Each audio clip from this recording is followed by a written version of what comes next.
Good morning. This is Good Financial morning. Estate Literacy. We are doing the fall 2022 It's Your Estate.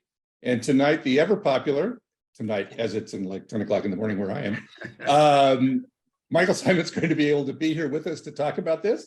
And so I'm going to let the two of you chat along the way. I'm going to go away and monitor the Q&A and ask questions as we go. Have a good time, guys. All right. Welcome, Michael. I'm glad you're here. Glad to be here. You've done this a few times, and the reason why you've done it a few times is because this presentation that you do is one of the best. And we're going to talk about retirement planning. And Michael, let's go through your ask first form, just orally. You don't even have to bring it up. Okay. But how many years have you been in the practice of estate planning? 22 years. 22 years. Yes. And so your full time is pretty much devoted to estate planning? That's right. And as we've talked about, that's an important aspect when all of you are looking for an estate planning attorney, because we don't want someone who's also doing car accidents on the side. This is a complex area with a lot of implications regarding different kinds of taxes. So it really takes a focus on this area. About half the time I do initial planning for clients doing their wills and trusts and so forth. And the other half of the time, I'm doing actual administrations and probates and things like that. But it is all related to estate planning. Yeah. Well, one of the things is that most estate planning attorneys that I've come across don't handle retirement plans. The retirement plans are not part of the will. They're not part of usually the advanced healthcare directive. They're not part of the durable power of attorney. And they have this whole separate category that most of the estate planning attorneys hand a document to the client and says, go to your brokerage firm and give them this letter. And so Michael doesn't do that. And we're going to learn a little bit about why that doesn't happen. So talk a little bit about what kind of practice you do and also how you charge your clients. Right. Well, as I mentioned, my practice focuses on estate planning. And in that area, the way I charge is in two different ways. The first way is by a flat fee, where we charge a fixed price. And the other way is on an hourly basis. And in the area of flat fees, if we have what we call a typical or a common estate plan, we will do a will, a trust, a power of attorney, and a healthcare directive, just like a lot of other estate planning attorneys. But we like to pack a lot of value into this flat fee pricing. And as you mentioned, Pete, we also have a focus on doing your beneficiary designations for your retirement accounts and insurance. And you'll learn more about that as we go through the presentation today, but that's a really critical aspect. I think it's the sort of the fifth pillar of a solid estate plan, not only do the main documents, but also the beneficiary designations. But our flat fee pricing also includes doing a deed for you for your primary residence. It also includes all of the attorney time, including having me meet with you at the end of our engagement for me to supervise the signing to ensure that everything is signed properly. We want to make sure these documents are enforced and properly executed when you finally need them. All of this takes a lot of extra time, but we think that the results are worth it. So in a flat fee situation, we have a typical married couple, and we're leaving everything to their children with no special circumstances. Then we usually charge about $2,900 to $3,400. A single individual is about $2,600 to $2,900, something like that. Now, this all comes with a big caveat because some of us have more complex situations. We have blended families. We want to disinherit a child. We have significant assets that require special planning for estate taxes. And those kinds of engagements, because we don't know how long it's going to take to do those engagements, we charge by the hour, and my rate is $425 an hour. Is the first initial meeting to see whether or not do I need to change my trust, or do I need to just update it, or do I need a new one? Is that initial meeting, what do you charge for that? So I'm happy to meet with clients on an introductory basis, on a complimentary basis for 30 minutes. If you want to have me talk about the process of estate planning and take a quick look at your trust, and I'm happy to do that for anybody. Okay, which is very rare. So thank you for doing that, Michael. Hopefully you're not going to get 50 phone calls tomorrow. Okay. The good news here is that Michael can't charge any of us for his time right now because he's on Zoom. So let's get into this exciting area of the law, retirement planning. Well, great. Well, I'm excited to be here. I've got a lot of good information to share with all of you. And I'm happy that you're all here. I see that there's plenty of people here that attended the Zoom. I'm always worried that it's just going to be me and Pete sitting here with a title like retirement account planning. It's not exactly enticing. So again, I'm happy you're here.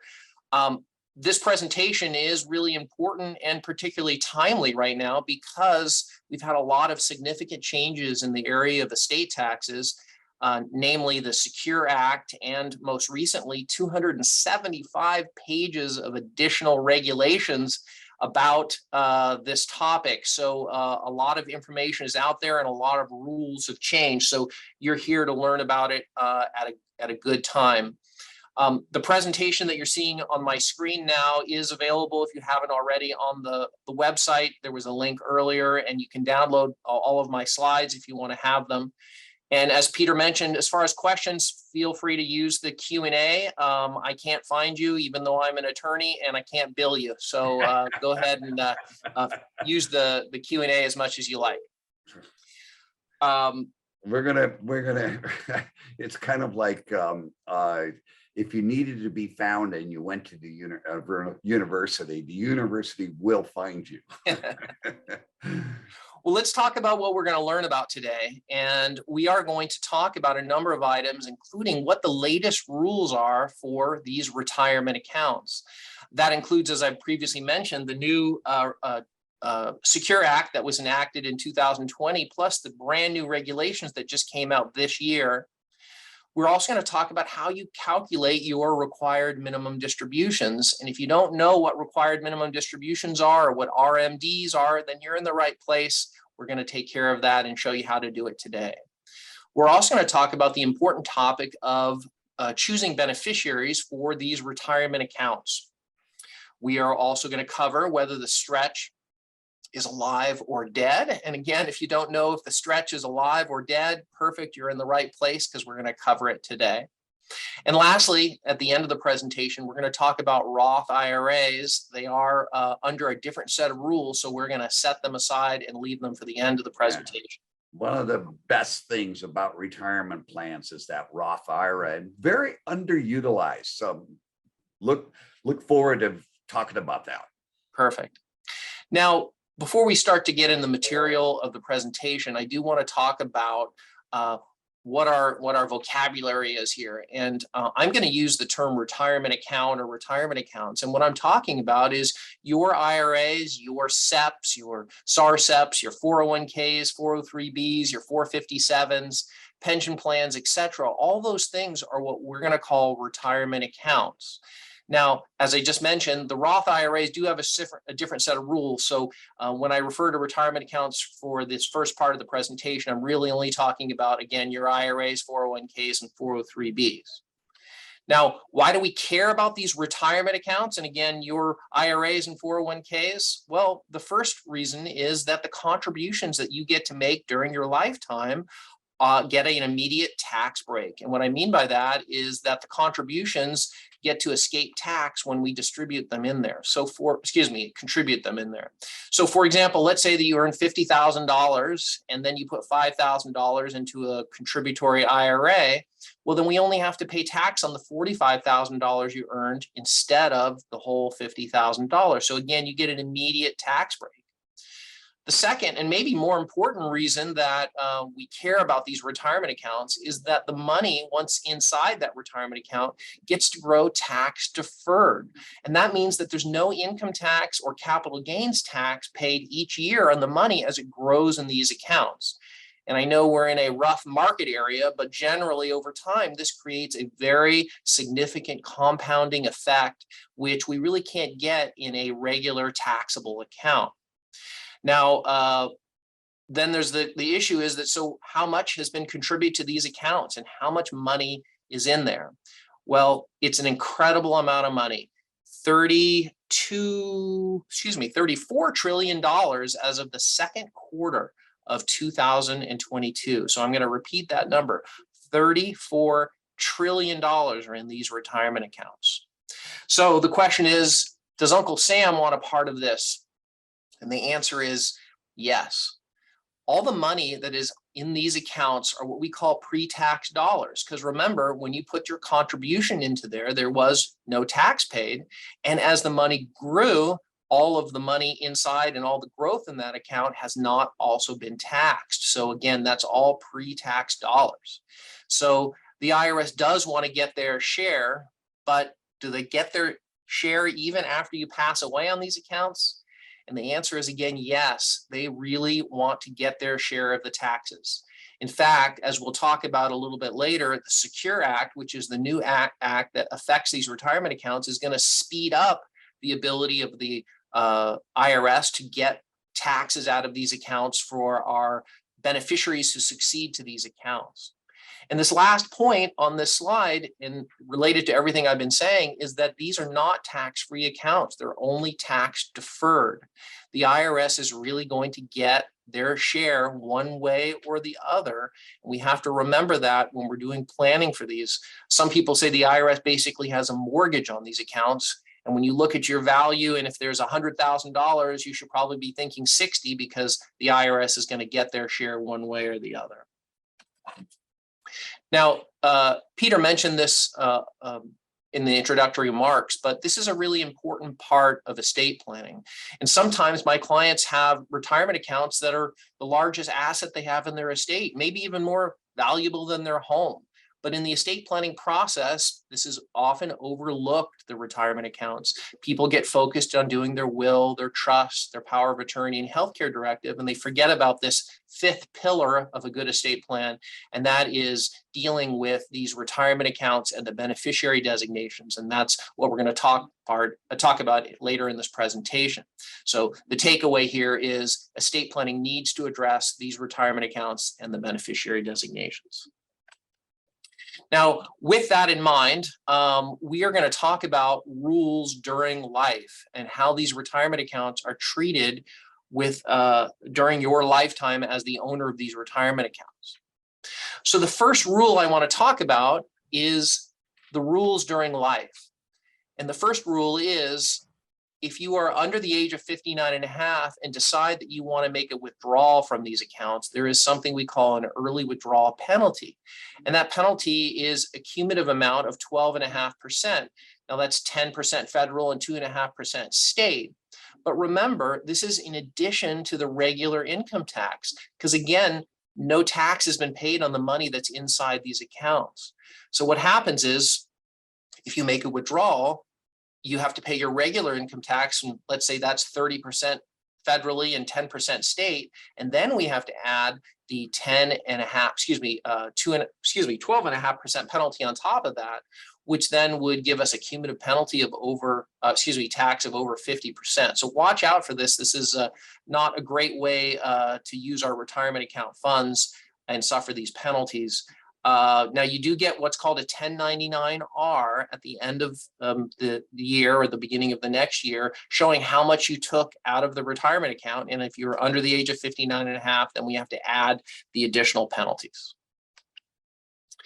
Now, the next rule I want to talk about is after the age of 59 and a half, but before the age of 72. And I do mean 72, not 70 and a half. And we'll talk about that in a second. But you may, but are not required to, withdraw money from these retirement accounts during this period of time. Now, because we're over 59 and a half, there is no penalty, so we don't have to worry about that 12.5% penalty. But again, the money hasn't been taxed yet, so you get a 1099-R, and we have to add that income to your tax return. The next rule, and this is where it starts to get a little bit more interesting, is that beginning at the age of 72, and again, not the age of 70 and a half, the IRS requires you to start to withdraw money from these retirement accounts. Now, I do want to mention, as a sort of introduction to the Secure Act, that the required beginning date, the date that we have to start to withdraw money from these retirement accounts, has moved from age 70.5 to 72 pursuant to the Secure Act. So we don't need to worry about the 70.5-year-old rule for required minimum distributions. It's now the year you turn 72. Now, all of this, starting at age 72, is what we call an RMD, a required minimum distribution. Again, no penalties because we're over the age of 59.5, but unfortunately, it's still subject to our regular income tax as we withdraw it. And this last point is really the most important point on the slide because it really gives us a context for understanding why the IRS is making us do this. And the context is this, is that the IRS is basically saying, we've allowed you to defer the income tax on all of this money inside of these retirement accounts long enough. And starting at the age 72, we're simply going to force you to withdraw money from these retirement accounts for one simple reason. And that's because the IRS says we want to get our tax. They've got to make you take it out starting at 72 so they can collect their share. Michael, when let's say we have an 80-year-old couple and he has a stroke and he can't communicate, can the spouse just give the Schwab, let's say you have your account, retirement account at Schwab, can the spouse just give Schwab a call and say, hey, we need to take out the required minimum for my husband, and could you please send it? Does that work? No, unfortunately not. And you raise a really important point. When we do an estate plan, one of the documents in a proper complete estate plan would include power of attorney. Because without the power of attorney, a spouse cannot contact someone else's financial institution and make this withdrawal. And as we'll see in a few minutes, that's a big deal because there's big penalties. And this is one of the main areas we use a power of attorney so that we can sort of save the day and make sure we get this required minimum distribution out of the account. So it literally in that power of attorney, it has to state the person's name who is going to be given the power. That's right. So the technical name is the document's called a power of attorney. The person you're asking to act is called an attorney in fact, and that person has to be specifically named. And if done properly, some backups to that person in case that person is not available that you've chosen to be your attorney in fact. Does the power of attorney have to state that it gives the other person the right to withdraw money from an IRA account? Well, there's a couple of different kinds of powers of attorney. One is called a statutory power of attorney, where it's something like a check the box kind of situation. And then there's attorney drafted ones. Obviously, we do the attorney drafted ones and have some extensive provisions. And ours include specifics about what the powers are to deal with these retirement accounts. Yeah, you may want to take a look at your own powers of attorney and see whether or not they specifically mention retirement accounts and giving another individual authority. And also maybe check with your financial institution and say, hey, will this satisfy you, let's say Schwab, if something happens to my spouse, that I have a right to go in there and make some changes or withdraw money. And it's best to do it up front, not wait until it actually happens. Let's go to the next slide. So continuing on with these required minimum distributions, as I mentioned, they must start in the year you turn age 72. And each year you must withdraw your required minimum distribution before December 31st of each year, with the exception of the first year. And there is something we call the first year rule. And in that rule, it says that in the year you turn 72, you can delay your distribution until April 1st of the following year. So for example, let's say I turn 72 this year and I need to do my distribution. Technically, because it's my first year, I could wait until April 1st of 2023 to do this distribution. But keep in mind that even though you're doing your 2022 distribution in 2023, it still doesn't excuse you from doing your 2023 distribution, which would result in essence, two distributions, taxable distributions coming out of that account in a single year. We call that bunching of income. And for most of our clients, that's a bit of a tax trap because the additional income, in my example, in the 2023 year, because we have the 2 taxable distributions, might push us into a higher tax bracket. It might cause higher taxation of Social Security or Medicare, or higher premiums in Medicare. So watch out for this and make sure you run the numbers before you decide to take advantage of this first year rule. Very well said. Thank you. Now, more about the required minimum distributions, and that is that once we calculate your required minimum distributions, which I'm going to show you in just a second, that that's the minimum they're asking you to require to withdraw. You don't have to withdraw more, but you can. And if you decide to take more, that's fine. And there could be reasons why we want to do that. But unfortunately, it doesn't give you any credit for the following year. So for example, if you have a $5,000 required minimum distribution, you take out 10, well, we've satisfied our required minimum distribution, but we don't get any credit for the next year. And just to give you a sense about how serious the IRS is about following these rules, if you don't do your distribution, there is a 50% penalty on the money that's left inside the account. So we want to watch out for this and follow the rules. Now, as of late, there has been some IRS rulings with some flexibility in this area in regards to this steep penalty, because as you'll see as we go through this presentation, the IRS is really I don't know, muck things up a little bit and confused a lot of people. So I have a maybe by there, because sometimes we can get an excuse and not have to pay the penalty. Yeah, it's very confusing. It's not easy. How big a book is just the rules on? Do you have the rule book on just retirement plans? Well, aside from the IRS code, we have the all the regulations about it. And then on top of that, the Secure Act. And then, as I mentioned, the Secure Act was another 275 pages just talking about these rules. Yeah. They don't make it easy, but this is actually, but this is actually pretty easy. So you explain. Well, calculating the RMD is pretty straightforward. Yeah. Now, and that's what we're going to talk about now. The good news is that actually, we're not. Oh. We're going to hold for just a moment because there are a couple of very interesting questions. So I have an older spouse who passed away, but when they came under the 70.5 rule, where they started their RMD at that point, the living spouse is under 72. If you have an inherited IRA, do they have to start minimum distributions? Because now the owner is the 72 as opposed to the 70.5. Let me make sure I understand. The surviving spouse is older? No, the deceased spouse is older. And so they started RMD at 70.5. Okay. The survivor is not 72 yet.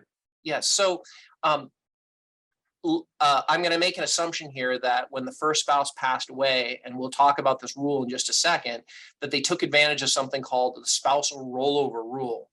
And that means that what happens is that the deceased spouse's IRA can be rolled over into a surviving spouse's IRA. And the surviving spouse is treated as if they were the owner of that account from the beginning. And if that spouse has not reached the age of 72, there is no requirements for distributions. Okay. I think we just saved that individual a bunch of tax money. Yes. I think this is a fascinating question. If you don't ask for the RMD, why doesn't the IRS just send you the RMD and then take the tax away? Well, I don't have the answer to the policy reason. I mean, and I don't want to touch the third rail of politics, but obviously the IRS is extremely understaffed, and though there's been some infusion of money lately, but I would bet that if the IRS could facilitate it, they would love to put this on automatic and simply create the taxes, but that's not our system. Right. Third question is, and it's an interesting one, we say that it's a 10% penalty and the 2.5% if you're under 59. Yeah. Is it 2.5 in every state, or is that California? That's correct. So that's only California. Each state will have their own separate tax rate for their penalty. California's happens to be 2.5%. Thank you. And it's ordinary income tax rates. That's right. All right. So back to the RMDs, as I was mentioning, the good news is most banks and brokerage firms will calculate this RMD, or the amount that you need to withdraw, and send you a letter beginning in the year you turn age 72. Now, you can do the calculation yourself using an IRS table, which I'll show you in just a second. And we must calculate this distribution or this RMD each year because the numbers change. And let me show you how this works.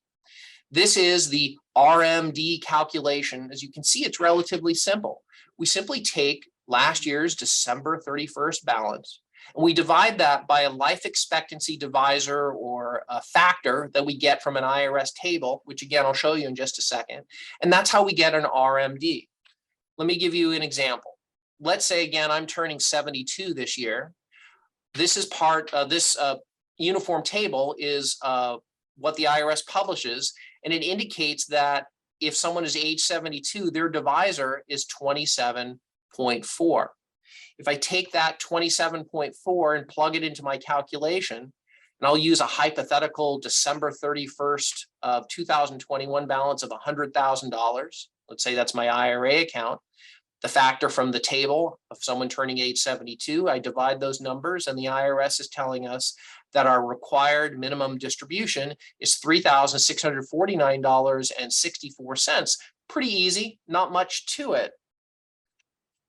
Now, I provided here more of the uniform table that we use to calculate required distributions. And I've added a third column in red, if everyone can note that, that says withdrawal rate percentage. And the reason I did this because I think it's helpful for you to see what the IRS is really asking you to do in a particular year. So in my hypothetical, I said age 72, 27.4 is the divisor, and that converts to 3.65%. So the IRS is really only asking us to take 3.65% out of the account when we turn age 72. You know, and if I jump up. I'm sorry to interrupt you, Michael. This chart is so helpful to people because when people hate paying taxes, I mean, they just detest it. Yes, and so when and they hate withdrawing money out of their IRA because of that, and it's going to be taxed. And when I show them what the percentages is, they feel a little better that, you know. That's right. Well, in fact, I was just going to say on that point at age 80, for example, they're only asking the IRS is only asking you to withdraw 4.96%. And again, to your point, I know that we're not in the greatest market right now, but in a common year, you might earn more than 5%. You can potentially still do your distribution and have a larger amount in your retirement account after the distribution by the end of the year. The market is up almost 2% today. So, all right. Well, there we go. One day. So now, just for fun, these divisor numbers, by the way, are what the IRS says is your life expectancy in any particular year. And if you all direct your attention to age 100, if you make it there, you can see you've got 6.4 more years to live. I like that. Don, you got a question? You're muted, Don. It just told me that. So clearly, this is someone who's paying attention to this whole process. The House passed in March of 2022, the Secure Act 2, which would increase the RMD age to 73 in 2023, 74 in 30, and 75 in 23. The EARN Act was introduced in Congress in September of 22, which would require RMD at 72 through 31 and 75 in 32. Please comment on the above. Do you think it would pass at the end of the year, and what's going to happen? So if we could defer that, because I've got a slide addressing all of those. Thank you. You're welcome. I'm just glad you understood the question there, Michael. Yes. and since I turned off my camera, but my microphone's still on, but the market's down 20% this year, despite what Pete just said on the 2%. I know. Can't I take a lower amount because it's gone down? We got to make sure we have our good days. And the answer to that is no, Don, you can't. Okay, and so this table that we were just looking at, as I mentioned, called the uniform table, that's what most of us all use to do our RMD calculations. Now, there are some exceptions. The most common exception, as indicated in this bullet point underneath the life expectancy divisor, is that if your spouse is more than 10 years younger, then we do have a different table to use. But for everybody else, we use this uniform table. Now, this is a new table, and this was part of the confusion and adding to the confusion, is that the table that is in the materials that I'm presenting today as well as is noted in the IRS publication 590B, which has been recently updated. The numbers and the divisors that you're looking at, or we're just looking at, are the new table effective 1/1/2022. There are old tables that were prior to this, and they do have the wrong divisors. Now, the change in these divisors, I don't know why the IRS monkeyed around with this. They're very small. It's even hard to tell the difference. Some of them are just a fraction of a percent. So it's not a big deal, but when you do your RMD calculations, make sure you use the updated table, which is effective 1/1/2022. You don't want to be flagged. Right. Now, one rule that's also interesting to think about is this special rule only for IRAs. But for this rule, you can do your required minimum distribution and calculate it separately for different IRA accounts, and then take out the cumulative distribution out of a single account.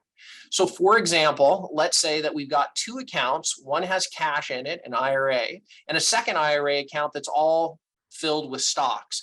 And let's say, unfortunately, we're down 20% in the one that's filled with stocks, and we don't want to liquidate at a loss right now and sell those when the stocks are down. So what you could do is you could calculate the RMD, unfortunately, based on the December 31st value of last year for each account separately, add those numbers together, and then take it out of the first account that has all cash, and that will satisfy the RMD for both accounts by taking it out of one, the cumulative amount. So that's a handy rule to have. Michael? Yeah. Let's see if you had an IRA account, you had a Keogh account, you had a 401k account, and you're 72 plus. Do you have a required minimum distribution out of those accounts as well? That's right. So in our definition of retirement accounts, those include your pensions and your Keoghs and 457s and 403Bs. So unfortunately, you have to calculate those RMDs. You can't combine them. They need to be done for each account separately. Okay, thank you. Now, the next lifetime rule I want to talk about is a very interesting rule we call the Qualified Charitable Distribution Rule. And sometimes we abbreviate this to what we call the QCD rule. And basically, it allows a taxpayer to distribute money directly from their IRA account, give it to a charity, and without having to include, or more specifically, exclude the income on their tax return.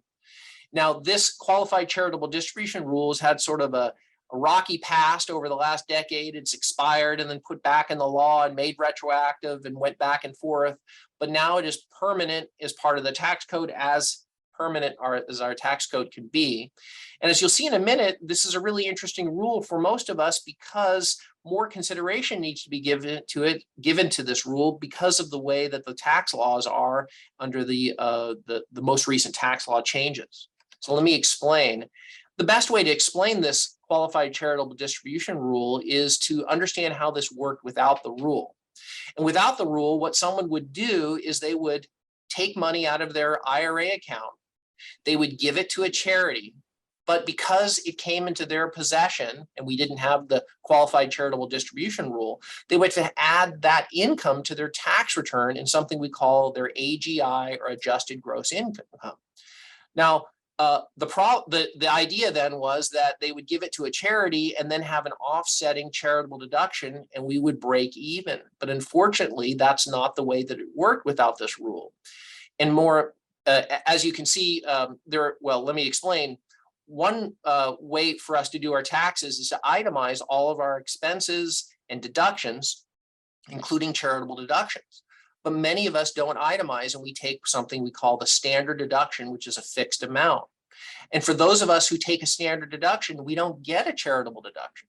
So for clients who did this without the rule, they would have to include the income and because they were taking a standard deduction, would get no offsetting charitable deduction. Now, under the current tax law, because of the increased size of the standard deduction, most of us, I've heard numbers of something like 80% of us take the standard deduction, and we don't itemize our deductions anymore. So we need to watch out for that.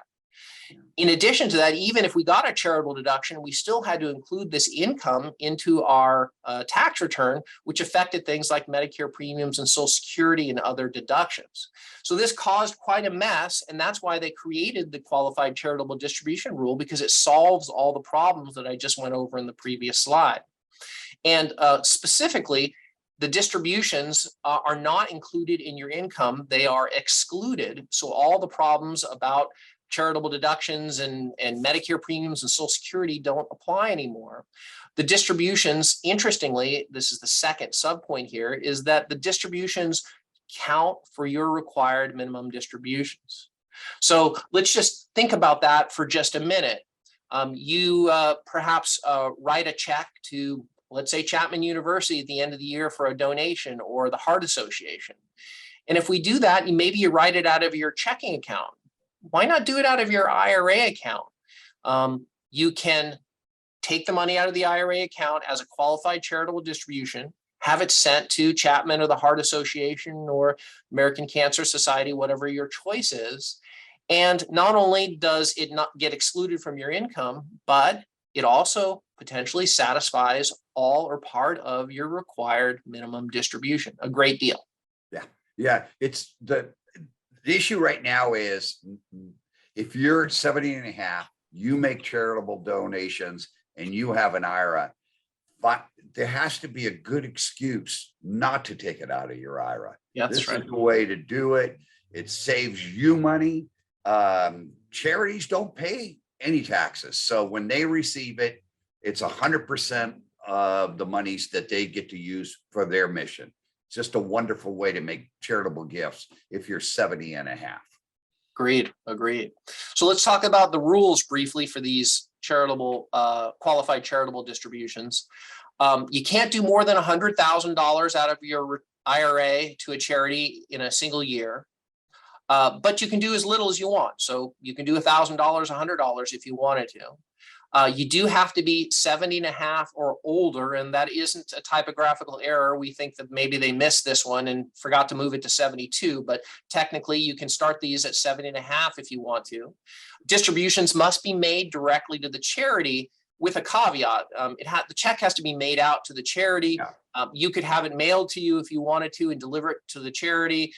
Or something like that. The challenge we've run into in the past with this is that if we go directly from the institution to the charity, it might just say Bank of America, Charles Schwab on it, and the charity has no idea who it came from. So watch out for that. If you're going to go directly to the charity, maybe we can get a memo on the check so that you get some identification on the check that it came from you, or maybe you have the check delivered to you and you can take it directly to a charity. Yeah, it just has to be made payable to the charity. Don't make it out payable to your own name. That's right. Now, one last rule about these qualified charitable distributions, and that is that if you are doing both deductible contributions to your IRA and at the same time distributing money out of your IRA as a qualified charitable distribution, there is an interplay between those two things. It's probably pretty rare. And if you're going to do it, make sure you talk to your CPA and run the numbers to make sure that that part makes sense, because they don't like you to do both in the same year. Another reason to keep things simple. Right. Now, as this is sort of addressing that open question about pending legislation, and we do have some pending legislation. A lot of them are there's a number of acts. I think there are 3 of them that have been bouncing around Congress and the Senate.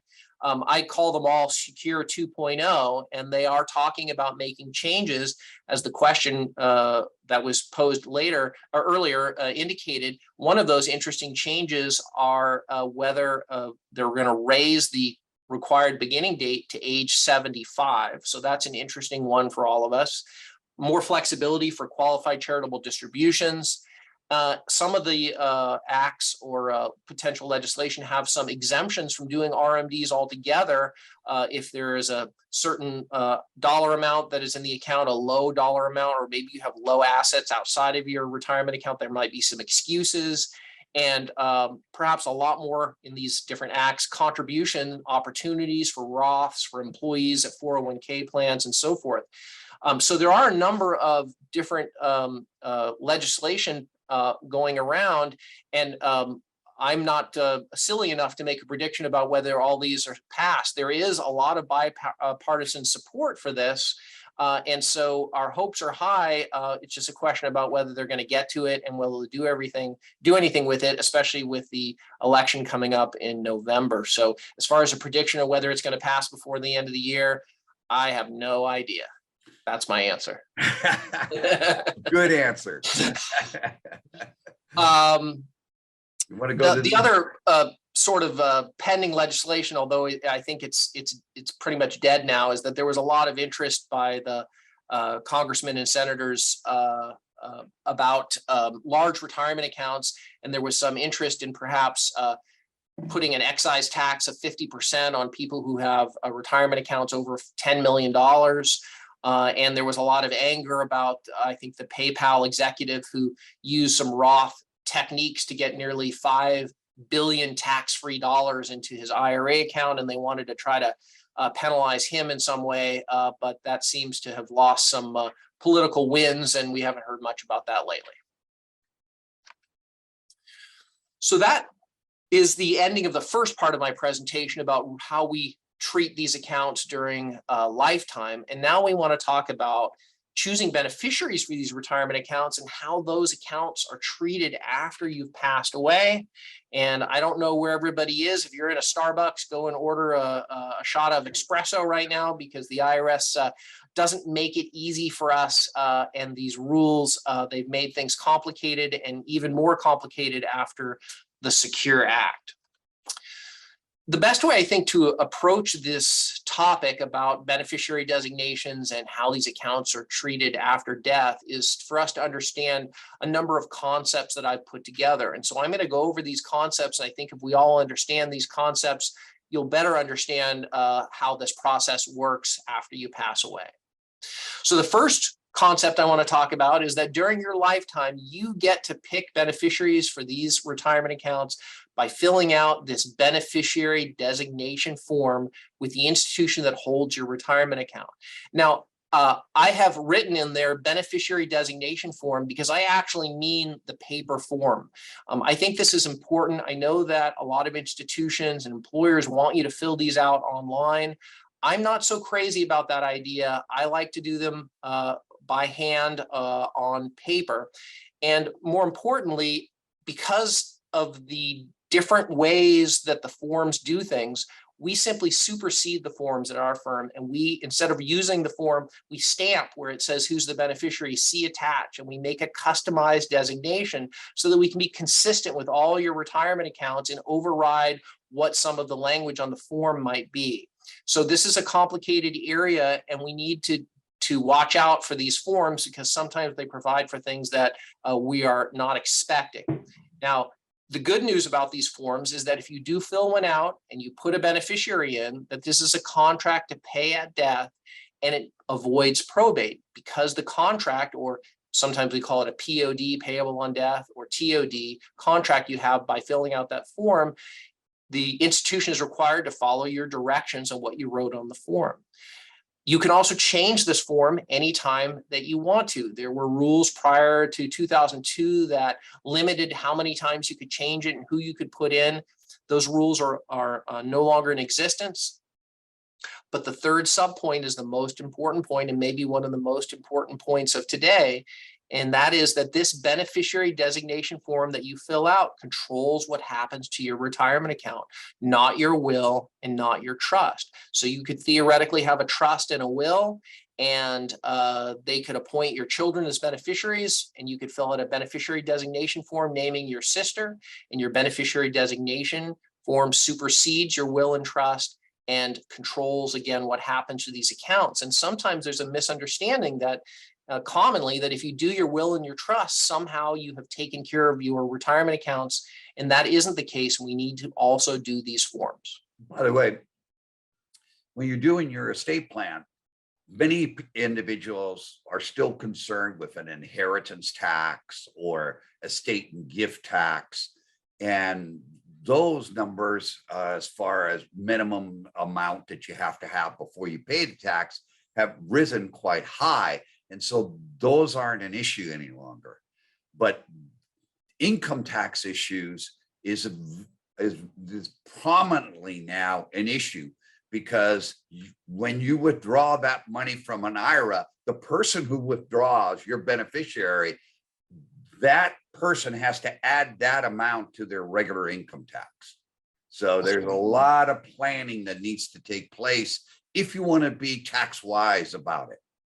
That's right. And that sort of relates to the next concepts. And that is that after you've passed away, your designated beneficiary, the one you appointed on this form, can continue for a period of time to defer the income tax on this money until it is eventually distributed or withdrawn.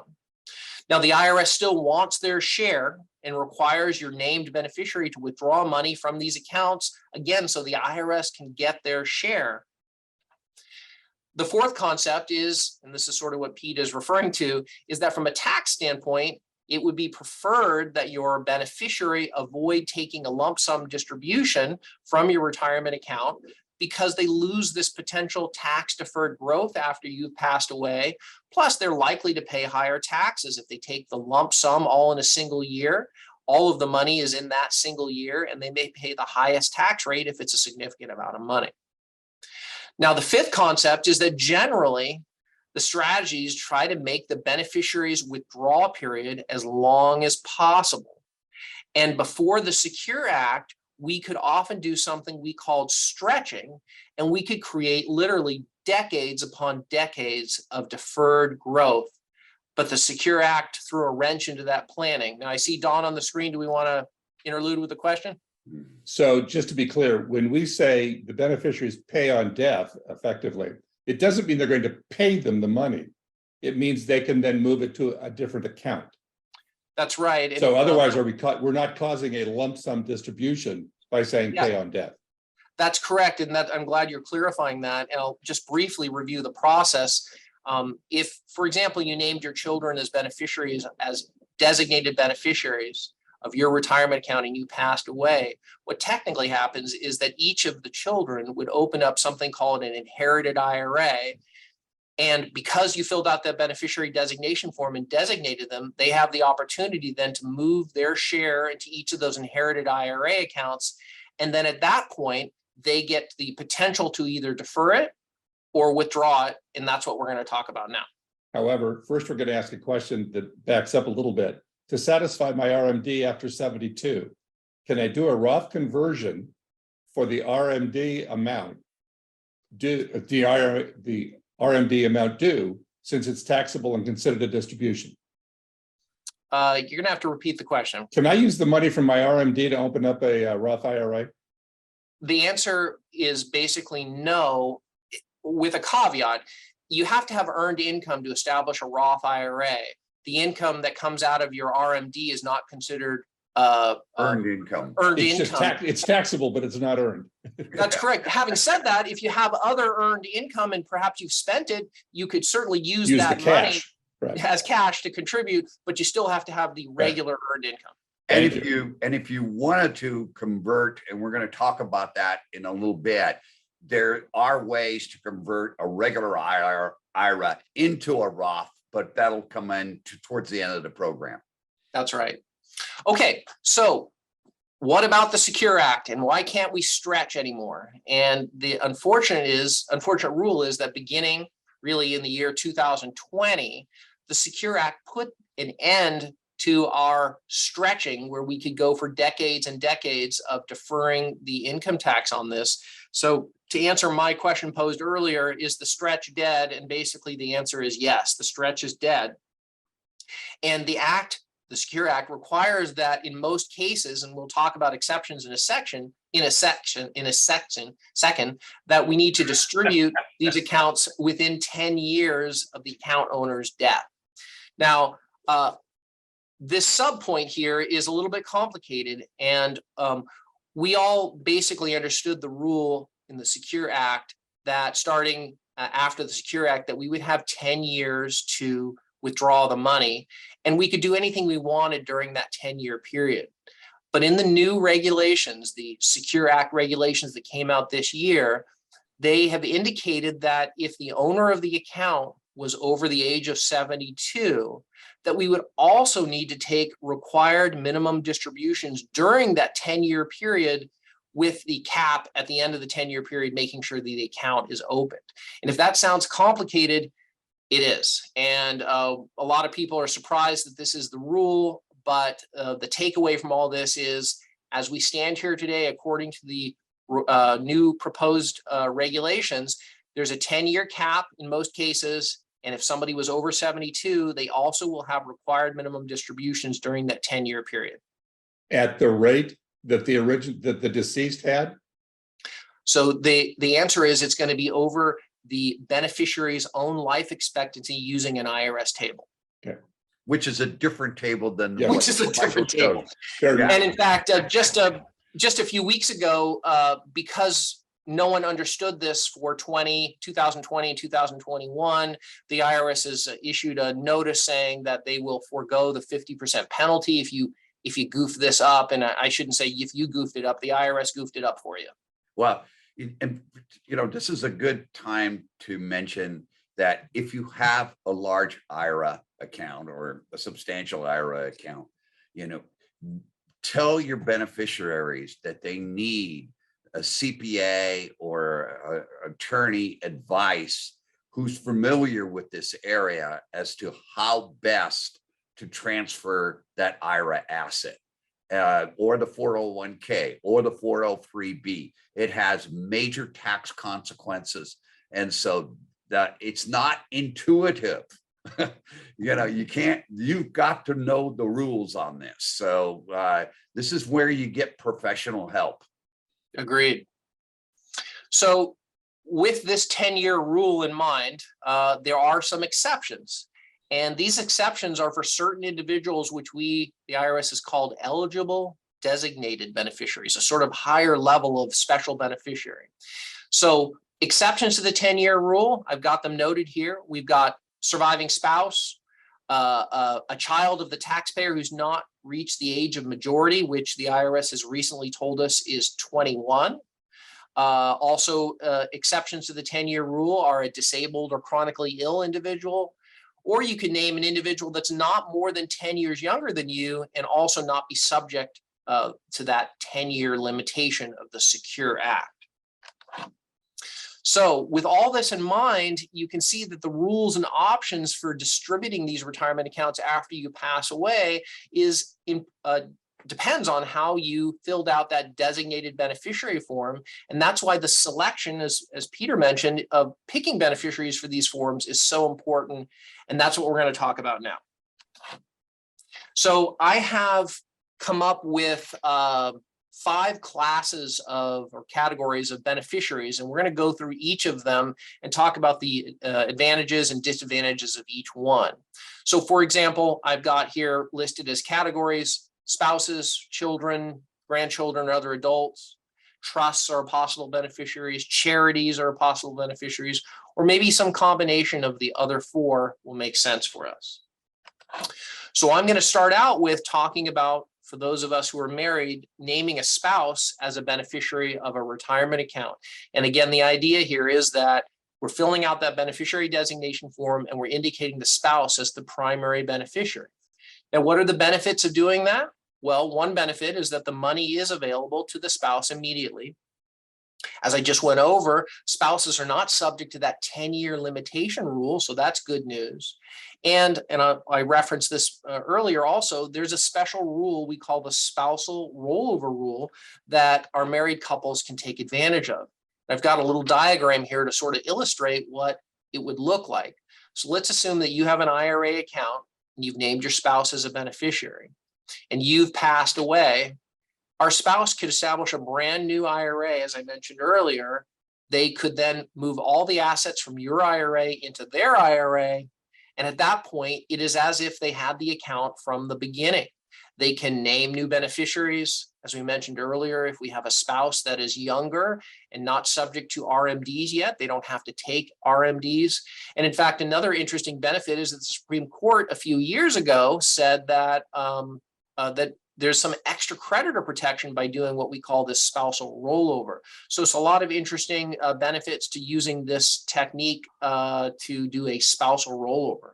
So what about if you're in a second marriage or, you know, in third marriage? That's right. So And you that's got right. So children from the first and all of a And, sudden, I could yeah, see a and that's- scenario that could be quite dramatic.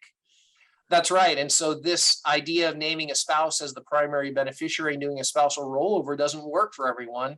And as you're mentioning, Pete, maybe we have issues with we don't want the spouse to have full control of the money, or maybe we have a blended family where we want to ensure some of these retirement assets get down to children from a previous relationship or marriage. Well, that doesn't work so well by naming a spouse as an outright beneficiary.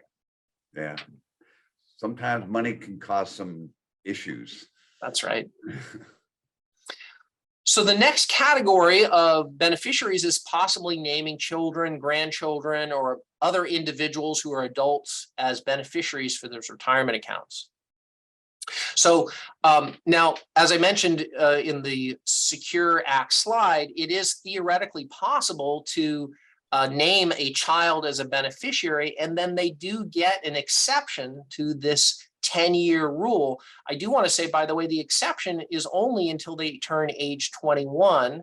Once they turn 21, then they have, even a minor beneficiary gets a 10-year cap on the withdrawal. So it's not exactly a panacea. But the truth is that we don't ever want to name a child or a minor, excuse me, I should say a minor, as an outright beneficiary. It causes all kinds of problems because, remember, here in California, someone who is under the age of 18 doesn't have a signature. And by naming a minor, trying to take advantage of this rule, a minor child, we could cause further problems, including having to go to court and having a guardianship created because, again, there is no signature. Michael, I want to back you up a little bit because there's a bit of confusion that's come up, showing that people actually are paying attention to what you're doing and where you're going. If you backed up to slide 14, which says Secure Act at the top, on your second paragraph, it says, including Roth IRAs. Yes. So Roth IRAs? That's right. And I did skip that. So I'm glad someone's paying attention. Interesting enough, this 10-year limitation does apply to Roth IRAs. This would be a Roth IRA that's inherited. And basically the idea is that you still only have 10 years to withdraw money from this Roth IRA, an inherited Roth IRA. And I think the thinking is that the IRS says, we don't want this account to go on forever. We want it emptied at the end of 10 years, just like a regular IRA account. But having said that, when you make your withdrawals, there's no tax. There's no tax. So there's no possible, so there's no RMD potentially during the 10 years because there's no tax at all. That's right. And the only unfortunate part about this is that you have to end the tax-free growth on this account at the end of the 10th year. Right. And just because I have you here, it's an interesting one. A beneficiary form just has name only, not any info or reason for them to inform the beneficiary that they have money coming to them. I think the comment is that what happens if the institution doesn't contact someone? I've seen that as a bit of a problem in the past, and we do want to let our beneficiaries know, and whoever is going to be our fiduciary, our executor or trustee, to make sure that that they get contacted. I have seen as of late a number of beneficiary forms actually have a section on there for you to name someone for that institution to call to help identify people. So it sounds like the form that that you're referencing is the worst possible situation. Not only does it have their contact information, but it doesn't have any additional people to, as a trusted contact, to reach out to. And I'll take you one step farther because we ran into it in one of the meetings where a stepchild is the beneficiary, but can't get to that without a copy of a death certificate, but can't get a death certificate because they're not blood relative and the family doesn't want to give her one. How many ways could we go wrong in this situation? Yeah. Anyway, thank But you. I want to go back to Michael's point. Yes, You know, if you got minor children, this is not a good way to Yes, give them correct. money. right. Yes. And now, and one other comment about that is that, I realize that it's the best intentions to name a child or a grandchild. We just can't do it this way. We'll see there are other ways that we can do it. Yes. Now, as far as naming adult children, assuming we have responsible adult children, we can name them, and they do get up to 10 years free or tax deferred in this retirement account. And that is 10 years of tax deferred growth. So that's nothing to sneeze at. And we can, what we call, manage the tax brackets during this period of time. So let's say in year one, the child isn't working. Well, maybe that's a good time during that 10-year period to take out extra money because we're going to be in a lower tax bracket. So we can try to manage the tax brackets over the 10-year period to make that 10-year stretch as long as effective as possible. Now, naming the disadvantages of naming a child or grandchild or adult child as a beneficiary, and that is that, as we've talked about, we don't want to name a minor child, but it is also possible that the child may just decide to do a lump sum distribution and take all the money out of the account. As we've talked about, Peter and I, in the past, this is often the first money that becomes available to your, let's say, children, if that's the case. The trust money may take a number of months before they get access to it.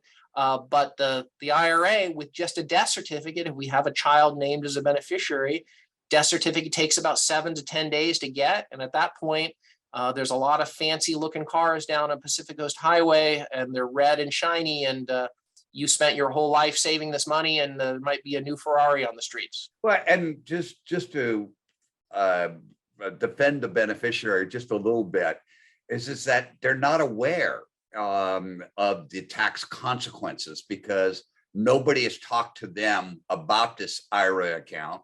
They haven't had it in the past. It's usually a surprise as to them as to having this money available.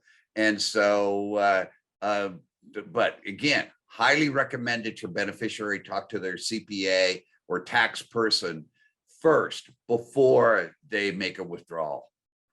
That's right. And oftentimes a beneficiary might do this lump sum distribution and not find out the tax ramifications of this until April of the next year. And that's certainly going to be a surprise and problematic for that beneficiary. Yeah. And in our particular practice as a professional fiduciary, we tried to time the withdrawal of the IRAs with individuals who have maybe large medical bills, and so that it offsets the potential tax liability. So right. Lots of good planning that can happen with this account. Now, the next category of potential beneficiaries for our beneficiary designation form is potentially naming a trust as a beneficiary. And yes, we can name a trust. The IRS allows us to name a trust, but it does need to include special or individual retirement account provisions in there. And this is even more important under the new Secure Act because the bulk of that 275 pages talked about how we treat trusts as beneficiaries of retirement accounts. Now, this does, naming a trust, this does provide that missing control. So if we're going to name a minor beneficiary, if we have a creative spending beneficiary, we want to protect them, we can use this trust because the trust will have normally a third-party trustee in there who can oversee the distributions and how the money is spent. Now, if a trust is done properly, it still can take advantage of the Secure Act exceptions. Those are our eligible designated beneficiaries. Those are surviving spouses, children of the taxpayer who hasn't reached age of majority, and disabled, chronically ill, and individuals with not more than 10 years. So again, the trust can even provide for our eligible designated beneficiaries if it's done properly. Now, the disadvantages of using a trust is that there is no spousal rollover available because obviously a trust is not a spouse. The trust must be drafted with special provisions to take into effect the new Secure Act and the new regulations. And if you have a trust that hasn't been reviewed and you're naming that as a beneficiary of a retirement account, we recommend that you get that reviewed. It is also possible that under this strategy of naming a trust as a beneficiary, there could be higher income taxes because of the compressed higher income tax that a trust might pay. This can also be administratively complex and expensive. And I have a note up here that says have a compelling reason. And the reason I have that in there is that one of our national commentators in this area, Natalie Choate, who is a sort of an authority in this area, she said, look, there might be a good reason to do this, but it has to be a compelling reason because this can get complicated and expensive. And maybe we do have those circumstances and we need to do it. But if we have a way to avoid using a trust as a beneficiary, that may save us a lot of headache in the end. Very well said. Thanks. Now, what about charities as beneficiaries? This is one of my favorite slides because I've been saying all morning about how the IRS is going to get their share, but they don't when we name a charity. A charity, again, doesn't pay income taxes. And a strategy also, if we have a large enough estate, leaving money to a charity through an IRA can also reduce estate taxes. Can you on the beneficiary designation form, can you say 70% to one child, 10% to this charity, 15% to this charity? Is that valid? Absolutely. So we can, as we'll see in the next slide, we can break this up into as many different beneficiaries as you want to have. Okay. Now, as far as a charity is concerned, when I see a new client, I usually see that they have this planning reversed. And what I mean by that is that they are taking the IRA money or retirement money that is all subject to tax, we'll call it the bad money, and we're giving it to the children, and they're making their charitable gifts out of their trust, which is the money that's already been taxed. And the truth is that in that situation, we probably want to flip it. Let's give the bad money to the charity, which doesn't pay any taxes, and give the good money out of the trust to the children.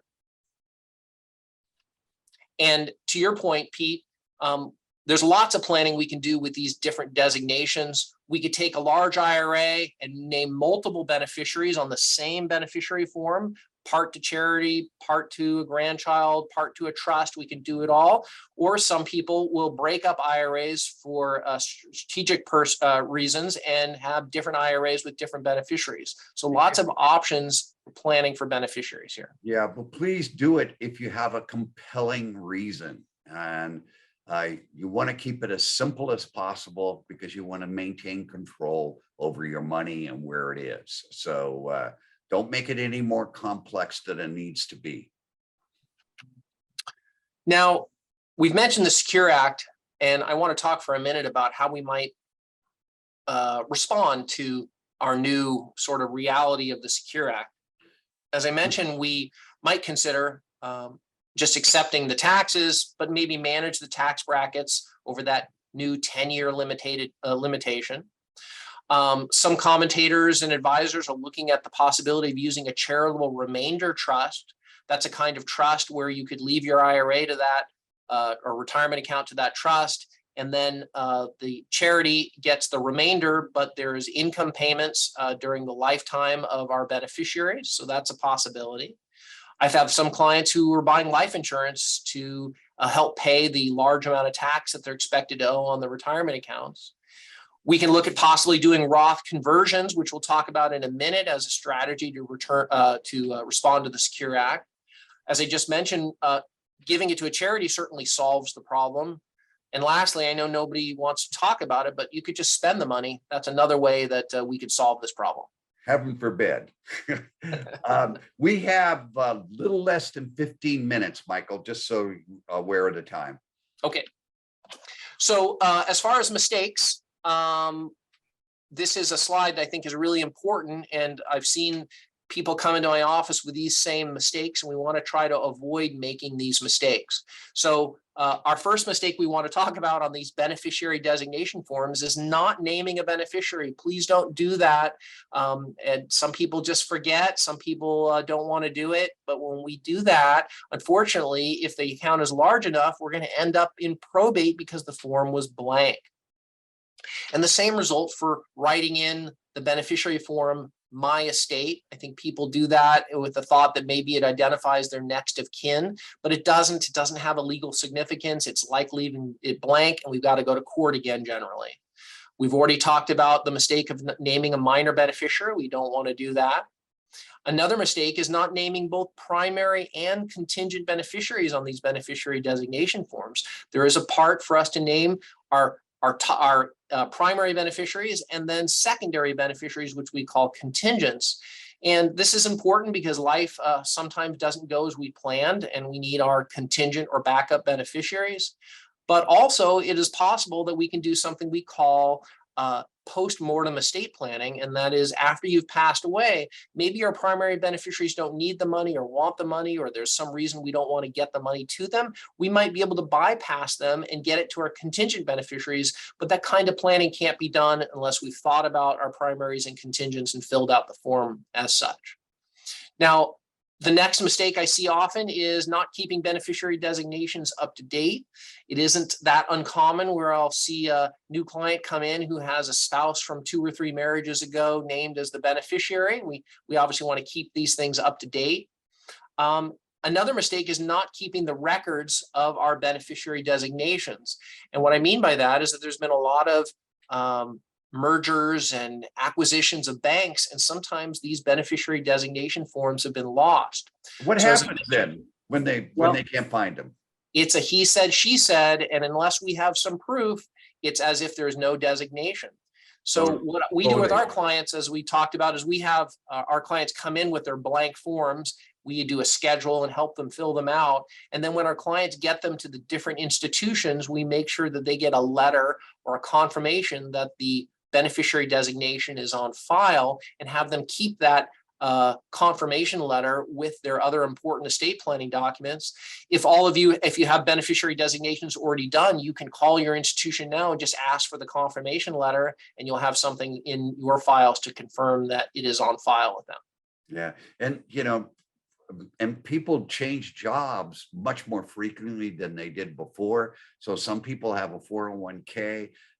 In addition, they have a SEP IRA account. They may have an additional Roth IRA account, and it gets complicated really quickly. Agreed.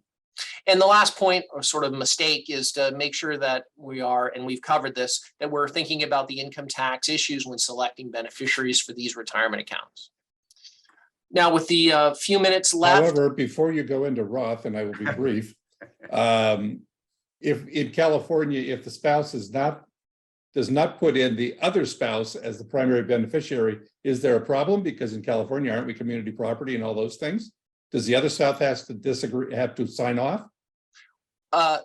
You mean if we have a divorced spouse named as a beneficiary? It actually doesn't say divorced, it says a spouse. So if my wife and I don't name each other, does the other have to sign off on that?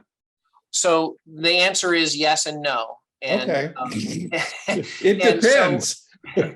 So what happens with retirement accounts, we're broken into 2 categories, some which are controlled by a federal law called ERISA, and others that are controlled by non-ERISA laws. In the ERISA type plans, which are usually the employer plans, like a 401k, a 457 plan, those kind of things, they won't let you name someone other than your spouse without your spouse signing on a notarized document. Having said that, for the non-ERISA things like an IRA account, they will let you do it, but you may have a problem at the end because, as you pointed out, we are a community property state. And so it is possible that you may name a spouse as a someone other than your spouse as a beneficiary, but when it's time to make a withdrawal, the institution may have a problem with it without getting permission from your spouse before they allow that money to leave the account. Okay. Thank you. Pete and I now are going to be quiet and let you go ahead and do Roth in the 7 minutes you have left, Pete. Thank you. Okay, so for Roth IRAs, as I mentioned at the beginning, this is a different set of rules. So for example, look at the first point here. There are no required minimum distributions for Roths. That means that all those rules I talked about, how we go to the table and calculate things and come up with your RMD, we don't have to do that for a Roth, no RMDs. Now you can make contributions to your Roth regardless of your age, as long as you have earned income. And this is the key point. The third point is that the money in these accounts are tax-free as far as the growth is concerned. That means biggest benefit. Yeah. Tax-free distributions to you and your beneficiaries in the future. Now, as we've covered, we can do the 10-year stretch on this, and we can do the spousal rollover on these accounts. So pretty neat benefits. So you may be asking yourself, well, I don't want one of those other retirement accounts. I want to get a Roth. Can I convert my regular retirement account to a Roth? And the answer is yes. We can convert traditional or regular IRA accounts into Roths. Everybody is eligible to do it now. But here's the key. You've got to pay income tax on the conversion. So we need to do careful analysis before we make a decision about whether it makes sense to convert a Roth. And I'll talk about some factors in just a second. Do you have to do the whole thing, or can you do part a little bit at a time? That's right. There's no limitation. You could break it up and do it over years, the whole thing, or just part. Okay. And my last point on this slide is that there used to be sort of a take back where you could do a Roth conversion. If you weren't happy with the results, you could go back on it. That's not the case. If we do a Roth conversion, we are stuck with the results. Now, what are the factors that we would look at if we were to do a Roth conversion? Well, one of the factors that would be a positive factor is that if you expect your rate to be higher in retirement, maybe it makes sense to do some conversion now at a lower rate. Also, the second point is if you think that you're going to need the money for living expenses, well, maybe that's a factor that's not so good because we want the money to stay in the Roth IRA in this tax-free environment. And that connects to the next point is that we want to make sure that if you do this, that you can leave the money in the Roth long enough to take advantage of this tax-free environment, because again, we are going to pay tax on the conversion.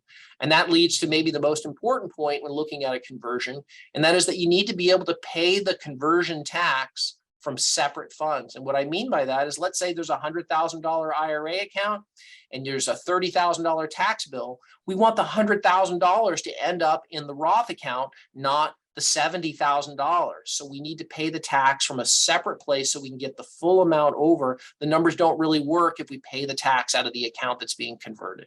And there are estate planning objectives to factor in also. So with that, I do want to talk about one kind of fun idea, and that is maybe jumpstarting your children or grandchildren's retirement fund with a Roth account.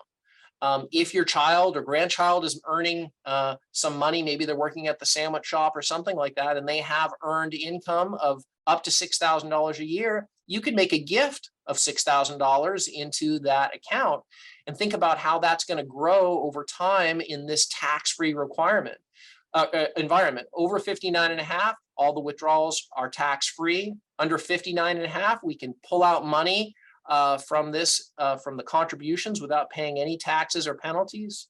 Even for the money that's in there, we can get out some of the money that's grown with college expenses and home. But remember, the grandchild or child still has control over these accounts, so we can go forward and have this great plan, but then at age of 18, they're in control of it and they could take the money out and sort of destroy our best laid plans. So I know I sped up a little bit at the end and hopefully there's a couple questions, but this is a really important part of estate planning. We're just covering this one component, retirement on assets, and hopefully you see how that fits together to make one successful estate plan. And with that, Dawn, do we have any additional questions that we can address in the last couple of minutes? Yeah, on the Roth conversion, is this only going from an IRA account? Or if I still have earned income, can I convert a 401k, 403b into a Roth IRA? Well, the answer is sort of. We first need to perhaps roll over that 401k or 403b into an IRA account. And once we've done that, then you'd be free to do a Roth conversion from that point. Okay. And then what you've seen, is it advantageous for people to stay in their 401k or 403b, or should they why should they roll it over into their IRA account? What are some of the advantages of that? Well, there is some higher creditor protection to leave it into in a 401k or other retirement plan. But setting that aside, if that's not an issue, there are a number of advantages of rolling it over into an IRA. Namely, we have a lot more flexibility with the different institutions, including a larger investment world where we can pick different investments and flexibility on how to deal with the account. So a lot of people choose to roll it out of their old employer into an IRA account. Yeah. And if your child has, let's say they work part-time, I'm going to show my age, boxing groceries. And can you as a parent fund their Roth IRA? The answer is yes. So as long as the child has earned income, the parent could make a gift to a Roth IRA, as I mentioned, and it could really turn into an extraordinary pot of money that's all tax-free. So, but we're talking earned income. You have to have earned income in order to establish a Roth.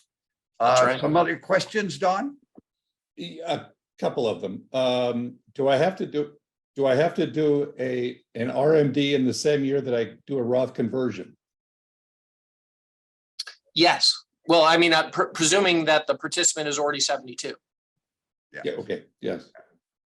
In the example that you had before of the sandwich income, the grandchild earns $6,000. Can you still give $16,000 the annual gift? I think that would be only six. You can only match the kid's income. Well, I think the question is, so for example, let's say you were going to do a total of a $16,000 gift, which is the annual exclusion that we make gift. We could do $6,000 to an IRA and they get $10,000 into a 529 plan or something like that. But it cannot be into a Roth IRA. That's correct. The limit is still the earned income of 6. Okay. And we always mention this, and I think it's worth repeating. 16,000 just means that you don't have to write or have done a gift tax return. You can give over 16,000. And you don't have to pay any taxes, and you just have to complete a gift tax return. Is there a minimum amount for opening an IRA for, let's say, my grandkid? You used an example of 6,000. Is that the minimum amount, or was that just an example? It is not the minimum amount. We can do a lower amount, provided the institution you choose opens accounts. You could do $1,000 if you want. And as long as the kid had that much earned income, then it's okay. That's Good point. The threshold really is the institution and how much they earn. By the way, you can hire your kid to do work, and you can give your kid a W-9 and actually have them earned income from the parents or grandparents. There you go. Speaking of us. So speaking of which, it's now 11:30. So this has been Financial and Estate Literacy, Falls 2022. It's Your Estate, Retirement Account Planning. Michael, thank you very much. Pete, as usual, delightful. Excellent presentation. And I'm going to end the recording.